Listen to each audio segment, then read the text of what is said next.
ETF index mutual funds నేర్చుకుని stock మార్కెట్లో రాణించాలనుకుంటున్నారా? వెంటనే ఈ నెంబర్కి కాల్ చేయండి. నమస్తే రమగారు. నమస్తే జయ. రమగారు, పూర్వజన్మ మంచి చెడు ఈ జన్మకి మనకి అవి క్యారీ ఫార్వర్డ్ అవుతాయని చాలాసార్లు మనం మాట్లాడుకున్నాం. అయితే చెడు జరిగినప్పుడు ఎక్కువగా అనుకుంటూ ఉంటాం, ఏ జన్మలోనో ఏదో పాపం చేసుకున్నాం, ఏదో జరిగింది, దానివల్ల ఈ జన్మలో అనుభవిస్తాము అని. అది మంచికి అంత తొందరగా అనుకోలేకపోతాం రమగారు. అది పూర్వజన్మ నుంచి వచ్చింది అనుకోలేము. క్రెడిట్ మొత్తం నాదే, పక్కన వాళ్ళకి కూడా వెళ్ళొద్దు కనీసం. అలాంటి ఆలోచన ఉంటుంది కదా. జనరల్ గా చేస్తారు కానీ ఉచిత IVF IUI కన్సల్టేషన్, ఉచిత అల్ట్రాసౌండ్ స్కాన్. 49 అంటే సంతానం, 49 అంటే సంతోషం. మన తాలూకు సుఖ దుఃఖాలు ఎక్కువ భాగం మనం ముందు నుంచి తెచ్చుకున్నవే ఉంటాయి. ఇప్పుడు చేసే క్రియలు, ఆలోచనలు అవి ఈనాటివి. కానీ మనకి ఏదైనా చాలా ఇబ్బందికరమైన పరిస్థితి, మరణాలు లేదా అనారోగ్యాలు, అవన్నీ కూడా పూర్వజన్మ నుంచి క్యారీ ఫార్వర్డ్ అవుతాయి ఖచ్చితంగా. ఇప్పుడు ఇవాళ మనం పుట్టాం జయ, ఇంతకుముందు మనం ఉన్నామా? అనుకుంటాం, ఉన్నామేమో, ఎక్కడో పుట్టుంటామేమో. అదే, అక్కడ ఏం చేసి ఉంటాం? అసలు ఎలా పుట్టామో తెలియదు కదా రమ్మగారు. అక్కడ ఎలా పుట్టామో తెలీదు, ఏం చేసామో మనకి తెలియదు. కానీ ఇప్పుడు పుట్టేశాం మనం. ఆ ఏం చేసామో నీకు నాకు తెలియదు, కానీ మన చుట్టూతా కొంత ప్రపంచం ఉంది మనమే కాకుండా. వీటిని మనం ఏమంటాము? పంచభూతాలు అంటాం. పంచభూతాలనే పృథివ్య తేజో వాయురాకాశాలు. అవును, మనం మామూలుగా చెప్పుకునేటిది నిప్పు, నీరు, భూమి, ఆకాశము, గాలి. ఈ 5 వీటితో పాటు ఎప్పుడు ఉండేవాళ్ళు సూర్యుడు, చంద్రుడు, వీళ్ళు 7. దీంతో పాటు మనసు అనేది ఒకటి ఉంటుంది. అది చూస్తూనే ఉంటుంది. అది మనతో పాటు ప్రయాణం చేస్తుంది. ఈ గుంపంతా ఉంటారు. ఓకే, ఇప్పుడు మనం మరణించిన తర్వాత మనం మళ్ళీ పుట్టాం, ఇవే ఉంటాయి కదా మన చుట్టూతా. ఇప్పుడు నేను కొత్త ముఖంతో పుట్టానని భూమి ఆకాశాలు మారిపోవు, పంచభూతాలు మారిపోవు. అవే పంచభూతాలు అలానే ఉంటాయి. మనసు కూడా ఉంటుందంటారా మళ్ళీ జన్మకి? ఉంటుంది, అది ప్రయాణం చేస్తుంది. కానీ దాని తాలూకా విషయాలు మనకు తెలియదు, ఏమీ తెలియవు. ఒక్క టింట్ లాగా ఉంటుంది. ఉంటుందా రమ్మగారు? ఖచ్చితంగా. పంచకోశాంతర అంటారు వాటిని. అమ్మవారిని పంచకోశాంతర స్థిత అని చెప్తారు. 5 కోశాలలో ఉంటుంది అమ్మవారు అని. వాట్లల్లో ఒక్క కోశం, శరీరము పంచకోశాలతోటి నిర్మించబడి ఉంటుంది. ఒకటి జీవుణ్ణి అనుసరిస్తుంది, అది కూడా ఏంటంటే పూర్తి స్థాయిలో అనుసరించదు, సూక్ష్మ రూపంలో అనుసరిస్తుంది. అందువల్లనే ఇంట్లో ఎవ్వరికీ లేని సంగీతం ఒక పిల్లకి వస్తుంది. అవును, కుటుంబంలో లేదు అసలు. వాళ్ళ కుటుంబంలో అందరూ నిరక్షరాస్యులే. ఒకడు IAS అయిపోతాడు. సాధారణ కుటుంబంలో ఉంటారు, రోజు గడవని పరిస్థితిలో కూడా మీరు అన్నట్లుగా మంచి పరిస్థితిలోకి వెళ్ళిపోతారు వారు. ఒక మహాద్భుతమైన కుటుంబం ఉంటుంది. ఒక్క దౌర్భాగ్యపు మనిషి ఒకడు ఉంటాడు. వాడికి చదువు సంధ్య ఉండవు, నానా రకాల దురభ్యాసాలు వాడికే ఉంటాయి, సప్తవ్యసనాలు వాడికే వస్తాయి. అమ్మా నాన్న, తాత, మామ అందరూ అఖండమైన వాళ్ళు, మంచివాళ్ళు, గొప్పవాళ్ళు, సమాజంలో పేరెన్నిక కలిగిన వాళ్ళు. ఒకడు తన కర్మవశాత్తు అప్పుడు చేసినటువంటి సత్కర్మల వల్ల ఈ కుటుంబంలో జన్మిస్తాడు. కుకర్మల వల్ల అతను ఏ వ్యసనాలతో అక్కడ ఇచ్చేసాడో అదే వ్యసనం ఇక్కడ అనుభవించాల్సి వస్తుంది. ఇది తప్పదు. సో ఇప్పుడు మీరు చెప్పిన దాన్ని బట్టి మంచికైనా చెడుకైనా గత జన్మ అనేది ఒక లైన్ మన వెనకాల ఉంది అంతే. దాన్ని మనం రెండిటికి గుర్తుంచుకోవాలి. అందుకని మనకి ఇప్పుడు ఏం చెప్తారు? సత్కర్మలు చెయ్యి, సరైన పని చెయ్యి, లేకపోతే ఇది నీ వెనకాల పడి వస్తుంది. నువ్వు మంచి పని చేస్తే నీ వెనకాల వస్తుంది, నిన్ను మంచి దారిలోకి తీసుకెళ్తుంది. అవును, నువ్వు సరైన పని చేయకపోతే నువ్వు ఎలాగ పుడతావు? ఇప్పుడు చూడు, దేవాలయం ఇప్పుడు డబ్బులు తినేసినాడు కుక్కై పుడతాడని వింటుంటాం. మనకు తెలుసు, వింటాం అది మనం. అవును, ఇప్పుడు వీడివన్నీ తినేసినాడు, రేపొద్దున ఏం పుట్టబోతాడో అంటాం. మనకి ఈ శాస్త్రం తెలియదు, వ్యవహారం అంతా తెలియదు, కానీ ఈ మాటలు మనకు తెలుసు. ఇది ఎలాగూ జరగబోయేదే. అయితే వచ్చే జన్మ నేను చూడను కదా, అప్పుడు ఏమవుతుందో నాకు తెలియదు కదా, నేను ఏదో ఒకటి చేస్తాను, నా ఇష్టారాజ్యంగా నేను జీవిస్తాను అని కనుక నువ్వు అనుకునేటట్టయితే అది నీ ఇష్టం. కాకపోతే ఈ కలియుగంలో ఏం చెప్తారంటే, ఈ జన్మలో చేసింది ఇప్పుడే అనుభవించాల్సి వస్తుంది అంటారు. మళ్ళీ ఇక్కడ అనుభవిస్తాము, మళ్ళీ పుట్టి మళ్ళీ అనుభవించాల్సి వస్తాము ఖచ్చితంగా. దాన్ని అసలు తప్పించుకోలేము. కథా చరిత్సాగరంలో చాలా కథలు చెప్పుకుంటూ ఉంటాం. అవునండి. అయితే ఇప్పుడు ఇది ఇంత టఫ్ సబ్జెక్టు, ఎన్నిసార్లు మాట్లాడినా మళ్ళీ కొత్తగానే ఉంటుంది. బోలెడన్ని అనుమానాలు వస్తాయి మనకి. అయితే అది కదా, ఇది కదా, మరి వీడు బాగున్నాడు కదా, వాడు మంచివాడు కాదు కదా, వాడికి డబ్బు ఎలా వచ్చింది, రకరకాల ప్రశ్నలు వస్తాయి. వాడి అంతా కూడా ముందు చేసుకున్నటువంటి కర్మ, దానివల్లనే వస్తుంది. దీనిలో అనుమానం ఏం లేదు. ఈ కథలు భలే చిత్రంగా ఉంటాయి. ప్రాక్తన కర్మ అని చెప్తాడు, ముందు చేసుకున్నటువంటి కర్మానుభవం తర్వాత ఎట్లా ఫాలో అవుతుంది అని. అజరుడని ఒక వైద్యుడి కథ ఆసక్తికరంగా ఉంటుంది. ఒక ఊర్లో శ్రీనగరం అనే ఊళ్ళో ఒక విలాసపురం అని ఒక పెద్ద మహారాజ్యం ఉందట. ఈ శ్రీనగరం అనే దేశంలో విలాసపురం అని మహారాజ్యం. ఈ విలాసపురానికి ఒక రాజుగారు ఉండేవారు. ఆయనకి కమలప్రభని చాలా సౌందర్యవతి అయిన భార్య ఉండేదట. చాలా సంతోషంగా ఉండేవాడు. కొంచెం 45-47 ఇయర్స్ వచ్చేసరికల్లా ఆయనకి కొంచెం వృద్ధాప్యపు సూచనలు కనపడేవి మొహం మీద. జుట్టు కొంచెం తెల్లబడింది, ముంగురులు తెల్లబడతాయి. చాలామందికి ముందు జుట్టు తెల్లబడుతుంది కదా. ఆయన అద్దం చూసుకున్నప్పుడల్లా ఆయనకి బెంగ వచ్చేది. ఏమిటి ఇలా ముసలాండి అయిపోతున్నాను నేను? ఈ ముసలి మొహంతో భార్యను సమీపించడానికి సిగ్గుగా ఉండేది ఆయనకి. భార్యాభర్త ఓ ఇంట్లో ఉండరు రాజులు. ఆవిడ అంతఃపురం వేరు, ఈయన భవనం వేరు. ఈయన 2 రోజులకి, రోజు విడిచి రోజు 3 రోజులకు ఒకసారి ఆవిడ దగ్గరికి వెళ్తూ ఉండేవారు. అలాగే జరిగేవి అప్పట్లో. ఈ వ్యవహారంలో ఆ భార్యను చూడడానికి ఆయనకి సిగ్గుగా ఉండేది. ఎవరైనా ఈ ముదిమిని పోగొట్టే వైద్యుడు దొరుకుతాడా అని ప్రయత్నం చేసేవారు. ప్రయత్నం చేసే మంత్రులంతా ముదిమి వయసుతోటి వస్తుంది, ఇవాళ మీరు పెద్దవాళ్ళైతే మీకంటే 10 ఏళ్ళు చిన్నదైన రాణిగారు ముసిలిది అవ్వదు, ఆవిడే అవుతుంది సహజంగానే.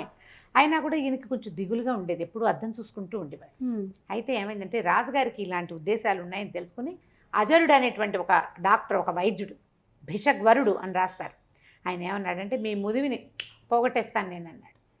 అనేసరికల్లా ఆయన చాలా ఉత్సాహం వచ్చింది.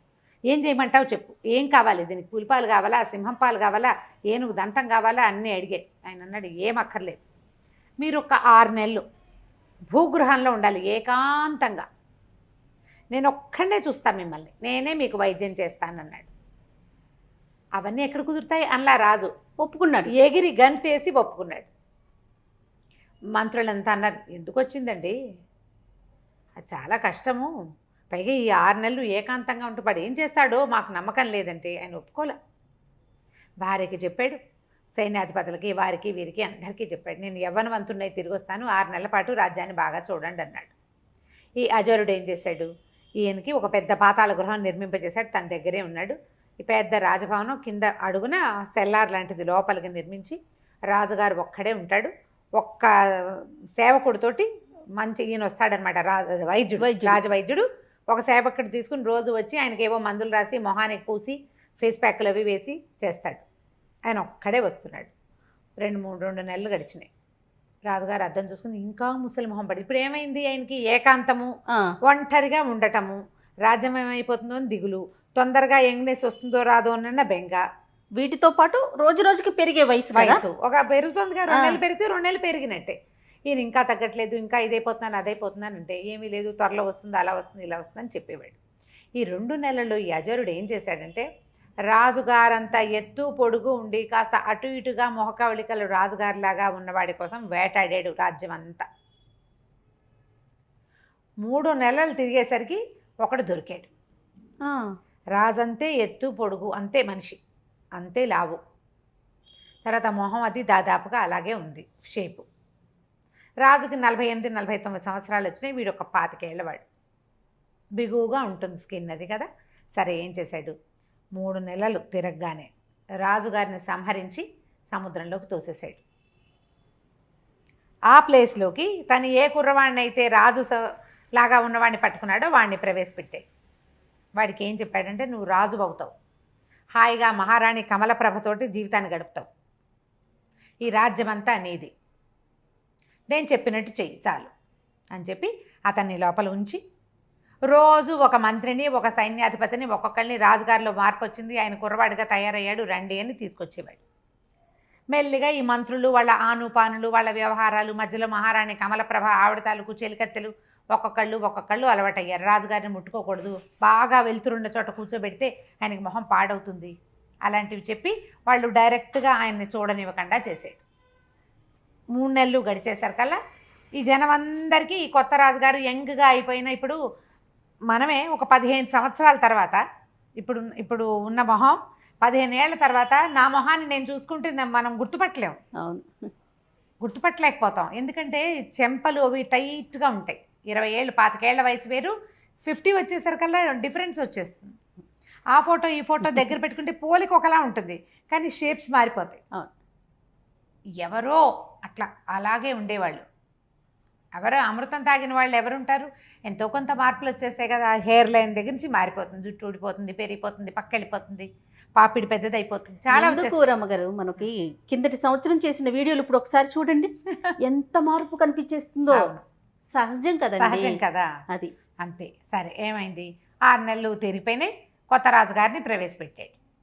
ఈయన ఈ లోపల రాజుగారి లాగా నడవటం, నుంచోటం, మాట్లాడటం అన్నీ నేర్చుకున్నాడు అబ్బాయి. మంచి చురుకైన వాడు. తర్వాత చక్కగా రాజ్యాన్ని వెళ్ళటం మొదలుపెట్టాడు. రాణి కమల ప్రభతోటి హాయిగా ఉన్నాడు. ఆవిడ గుర్తుపట్ల తెలుసుకోలేకపోయింది. ఆయన 25 ఏళ్ల వయసులో ఆయన ఎలా ఉన్నాడో ఆయన ఉత్సాహవంతుడిగా ఉండటం తెలుసు. 25 ఏళ్ల కుర్రాడికి న్యాచురల్లీ ఉంటుంది. ప్రత్యేకమైనవి ఏమీ లేవు, పాత అలవాట్లన్నీ మార్చుకున్నానని ముందే చెప్పుకున్నాడు. దాంతో అన్నీ మారిపోయినాయి. కొన్ని తినచ్చు, కొన్ని తినకూడనివి. రాజుగారికి స్వీట్ అంటే ఇష్టం, స్వీట్లు తినకూడదన్నాడు ఈయన. ఇబ్బాయి తిండు, ఇతను కారమే తింటాడు, స్వీట్లు తినకూడదు కాబట్టి అవి మానేశాడు. అట్లా అడ్జస్ట్ చేసేసుకున్నారు. రోజులు గడిచినాయి. ఇతను ఏం చేశాడు, తన పాత స్నేహితులు ఇద్దరిని పిలుచుకొచ్చాడు.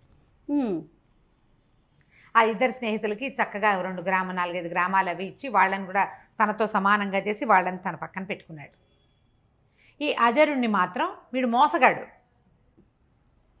చూడండి, రాజుని చంపి తనని ప్రవేశపెట్టాడు. ఆయనతో క్లోజ్గా ఉండేవాడు కాదు, కొంచెం పక్కకు పెట్టేవాడు. తెలివిగలవాడు. సరే కొద్ది రోజులు గడిచేసరికల్లా అజరుడి కొళ్ళు మండిపోయింది. వీడేమిటి, నేను నిలబెట్టిన బొమ్మ, వీడు వేషాలు వేస్తున్నాడని ఒకరోజు నిలదీశాడు. ఏంటి నువ్వు వేషాలు వేస్తున్నావు అన్నాడు. అనేసరికల్లా ఈయనేమన్నాడు, నువ్వు ఇచ్చిన జీవితమే ఇది, నిజం. అయినంత మాత్రాన ఏది ఇప్పుడు నువ్వు బయట పెట్టవు. నిన్ను నాతో ఉంచుకొని నిన్ను బతికి ఉండనిచ్చాను, నువ్వు సంతోషించు, దానికి నీకు అవసరమైంది ఇస్తాను, అంతేగాని నా రాజుకి నీ చేతిలో కీలుబొమ్మగా చేసుకోవాలని చూడకు. నేను ఇవాళ ఇక్కడ ఉండటానికి నువ్వు ఉపయోగపడ్డావు అంతే, నువ్వు కాకపోతే ఇంకోటి తెచ్చేవాడు నన్ను ఇక్కడికి అనేసరికి అజరుడు ఒళ్ళు మండిపోయింది. కానీ బయట పెట్టే మార్గం తనకి లేదు. తన జీవితం వాడిని పాడి చేస్తే తను మొత్తానికి నాశనం అయిపోతుంది, అంతే కదా. అందుకని అక్కడక్కడే తిరుగుతూ ఉండేవాడు. ఒకనాడు ఈ రాజు, అతని తాలూకు 2 స్నేహితులు, 2-3 మంత్రులు ఈ అజరుణ్ణి కూడా తీసుకుని ఒక చోట షికారుకి వెళ్ళారు. అట్లా నడిచిపోతుంటే పైనుంచి నీళ్ళు వస్తున్న ఒక చెరువులో, పైకి ఎక్కడి నుంచో ఆ చెరువులోకి నీళ్ళు వస్తాయి, బంగారు కమలాలు కొట్టుకొచ్చినాయి. అందరు కేరింతలు కొట్టారు. అయ్యో అయ్యో ఏదో పువ్వులు వస్తున్నాయి, చుట్టూ బంగారంగా ఉన్నాయని. ఈయన నీటిలోకి దూకి పువ్వులు చేత్తో పుచ్చుకున్నాడు. సంతోషించి అజరుణ్ణి అన్నాడు, అజరా నువ్వు ఈ పువ్వులు ఎక్కడి నుంచి పుట్టుకొస్తున్నాయో అక్కడ చూసిరా అని పంపించాడు. మిగిలిన వాళ్ళంతా అజరుడిని తన మీద ఆపేక్షతో పంపించాడని భావించారు. అజరుడు తను ఏదైనా సంహరించడానికి పంపాడేమోనని భావించాడు. ఇక మరి రాజాజ్ఞ, ఒక ఒంటరిగా ఉన్నప్పుడు నువ్వు చెప్తే ఏం చేసేది ఏమిటి అన్ను, ఇక్కడ ఇంతమంది ఉన్నారు కదా, ఏం అనలేకపోయాడు. అజరుడు నడవటం మొదలుపెట్టాడు. అతను దూరంగా వెళ్ళటం చూసి వీళ్ళంతా రాజకోటలోకి వెళ్ళిపోయారు. ఈ నడిచి ముందుకు వెళ్ళిన అజరుడు చాలా దూరం వెళ్ళాక ఒక పెద్ద మర్రి చెట్టు కొసన వేళ్లాడుతున్న ఒక మానవ కంకాళం కనపడింది అతనికి. తను అక్కడికి వెళ్ళాక చిన్న మబ్బు బట్టి వాన పడింది. వాన చినుకులు కొన్ని ఈ కంకాళం మీద పడుతున్నాయి. కంకాళం మీద పడినటువంటి వాన చినుకు నీటిలో పడంగానే బంగారు పుష్పం అయిపోతాం. అబ్బా, ఆ పుష్పమే పైనుంచి కొట్టుకొచ్చి చెరువులోకి వస్తాం. నేను ఆశ్చర్యపోయాడు. ఏమిటి వీడికి, ఎవడిది మానవ కంకాళం, మనిషి కనపడుతున్నాడు, డెడ్ బాడీ, అస్థిపంజరం లాంటిది. కంకాళం అస్థిపంజరం, మానవుని అస్థిపంజరం మనకు తెలుస్తుంది కదా, దాని తల అన్నీ కనపడుతున్నాయి. ఏమిటి విషయం, ఎలా సాధ్యం అని చెప్పి ఏం చేశాడు, ఏమనుకున్నాడు, చూద్దాం ఏమవుతుందోనని ఆ చెట్టు ఎక్కి ఆ కంకాళాన్ని నీటిలోకి తోసేసి దిగి నడుచుకుంటూ వెళ్ళిపోయాడు. మళ్ళీ వెనక్కి వచ్చాడు రాజుగారి దగ్గరికి.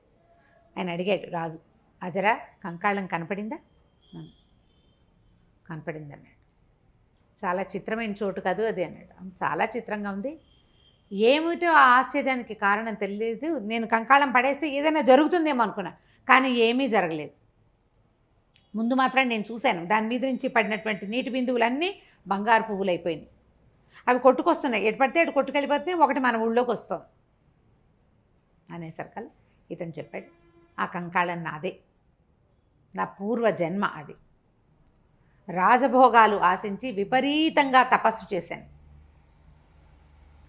మరణించిన తర్వాత నాకు ఈ రాజుగా ఈ రకంగా ఇలాంటి అవకాశం ఇచ్చింది విధి. నీటిలోకి తోసి మంచి పని చేసావు. నా పూర్వజన్మలో స్నేహితులే నేను తీసుకొచ్చిన నా సన్నిహితులు ఇద్దరు. నేను అప్పుడు చేసినటువంటి తపస్సు యొక్క ఫలితము ఇప్పుడు రాజుగా ఈ రకంగా అనుభవిస్తున్నాను. అనుభవించేందుకు నాకు అవకాశం లభించింది. ఎవరైనా సరే వ్యక్తుల సహాయం, నేను సహాయం చేస్తేనే వీడు పెద్దవాడయ్యాడు అని చెప్పుకోకూడదు. మనం ఒక కారణం అవుతాం. వాడు ఉచ్చ స్థితిలోకి వెళ్ళాలని వాడు ఇక్కడ రాసుకుని వస్తాడు. దానికి సరిపడా క్రియ ముందు జన్మలో చేసి వస్తాడు. దీనికి వ్యాజం కారణం మనం అవుతాం. నువ్వు ఆ కారణాన్ని అయ్యావు అజరా, అంతకంటే ఏదీ లేదు. అక్కడ కంకాళం ఉందని దాన్ని స్పృశించే బంగారు కమలాలు వస్తాయని నాకు తెలుసు. నేను చేసిన తపస్సు యొక్క ఫలితం అది అని చెప్పాడు. ఆ తర్వాత అజరుడు ఇంకా రాజుని గురించి మాట్లాడటం మానేశాడు. ఇతనికి ఏం దొరికింది? తనని నమ్మిన మహారాజుని సంహరించి ఒక కొత్త వాడికి రాజు అయ్యేందుకు అవకాశం ఇచ్చే ఇది వీడి విధిది. ఆ తర్వాత అంతకుముందు మామూలు వైద్యుడు, ఇప్పుడు రాజవైద్యుడు బాగా సంపాదించుకుని హాయిగా ఉంటున్నాడు. వీడి సంపాదన ఇలా పెట్టాడు దేవుడు. దేవుడు అంటే విధి. ఇవన్నీ కూడా మనం ముందు చేసుకుని వస్తాం.